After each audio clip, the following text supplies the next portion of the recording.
Hey, what's going on, everybody? It's Mike from sneakerhistory.com, and we are back with another video. Guys, I know I said I was done for the rest of the year, but I kept finding things that are interesting, so I want to talk about them. So go ahead and hit that subscribe button, guys. If you haven't done so yet or you're new to the channel, go ahead and do it because we're going to keep putting videos out, and I hope you guys can help me grow the audience because we're that close to our 1,000 subscriber mark, only 49 people away. Also, leave a like, drop a comment. That helps the video get to a wider audience so more people can see it, subscribe. And hit the notification bell so you know when a new video is coming out like we're dropping today.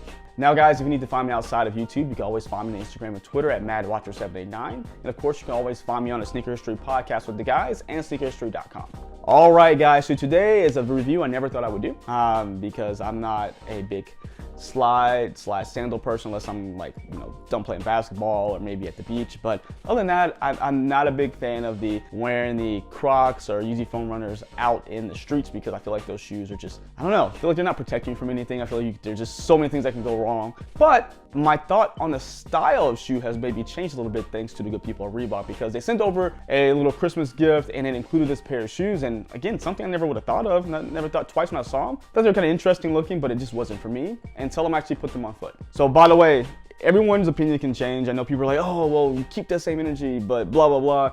If you actually put something on foot and it changes your mind after you see it without actually touching it, I think that's okay because that's what opinion is. You make an opinion until you actually can get your hands on something. You're just kind of making an assumption, but put your hands on it, put your foot in it. I think that opinion can change, and that happened to me with these. And without further ado, we'll jump right into it. And of course, it comes in a classic Reebok box.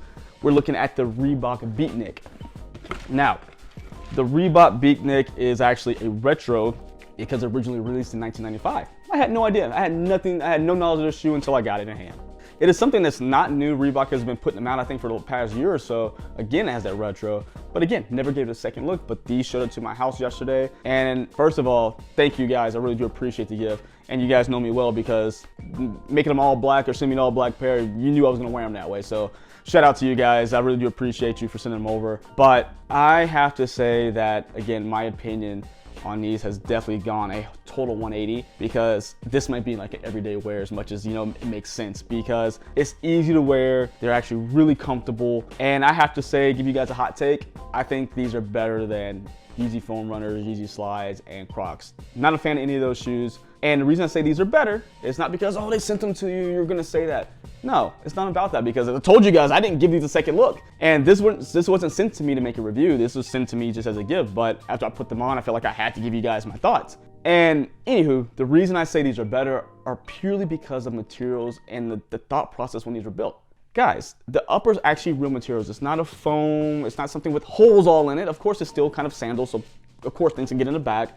But you don't have to worry about things dropping down into the top of your foot because this is actually closed up. Now, with it being closed in like this, the great thing about this particular sandal/sneaker is that they come in different materials.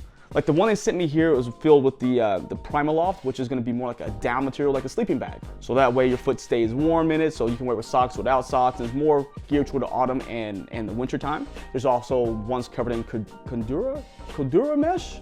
I think I said that wrong one of those times. That's going to be, I think, if I'm not mistaken, guys, the waterproof/tearproof material. And there's just the regular textile as well. So there's many different ones. And the great thing about it is they all cost the same. So I was on their website just to double check because, again, I hadn't done research on the shoe at all. Each of these is 120 bucks. Now you're going to say, whoa, that's a bit expensive. I got you. They're more pricey than probably a pair of Crocs or a pair of foam runners, which are like 80 bucks if I'm not mistaken. But you're giving me real materials here. You're giving me a shoe with a purpose as opposed to a sandal. Like, those are legit foam sandals, guys. Like, there's nothing to them. And let's be real honest here. What is the percent of person or people getting them for retail?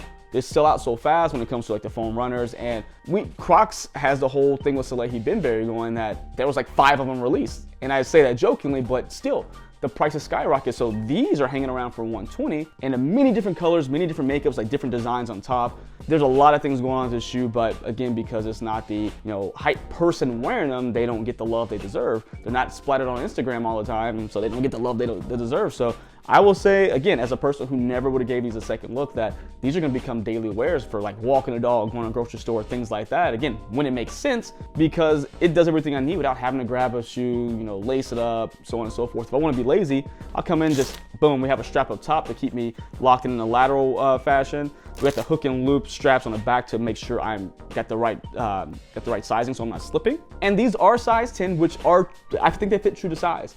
I fit in them well with socks or without socks. So I think going true to size is the best way to go. But of course, always try them on when you can. Now, we talked about our straps. We have our big, pretty solid, beefy loop or hooks here for our straps here with the big Reebok logo there. The midsole is done up in a foam. I didn't see a specific type foam on the website when I was reading. It is pretty stiff to begin with, but as you put your foot in there, immediately it starts to loosen up, it gets soft, it is comfortable. I had no issues with them as I wore them to the grocery store and everything yesterday. But the thing besides the upper that makes this make the most sense, actually I take that back. Every component of the shoe makes sense, and from the upper to the straps that keep you locked in, if I ever have to make a movement and not, normal just walking, I don't have a feeling I'm gonna fall out of my shoe or I'm gonna trip myself. I'm locked into this thing, so I'm not saying go play basketball or run a marathon with these things, but at least I know that if I have to make an out of the ordinary movement, my foot's still gonna be there, not gonna hurt myself. Now, the last thing that makes sense, actual rubber outsole. I'm sorry, but walking around in a Croc or foam runner with just literally foam on my feet, that scares the crap out of me. A, I feel like I'm gonna step on something that's going to hurt. Or B, I'm gonna burn a hole through them really quickly. This is a solid rubber outsole, really rugged traction, so I'm not gonna fall down doing anything. So again, this shoe just makes perfect sense. Like, don't sleep on this one. That's the title of the video. Don't sleep on the Beatnik, guys, because if you guys like those Croc type shoes, give these a shot. Again, they're gonna cost you a little bit more than a Croc, but at the same time, they're gonna last you longer, and I think they look better, honestly. So with that being said, guys, I know those were some hot takes I probably gave you about me liking these better than those other popular shoes, but I do.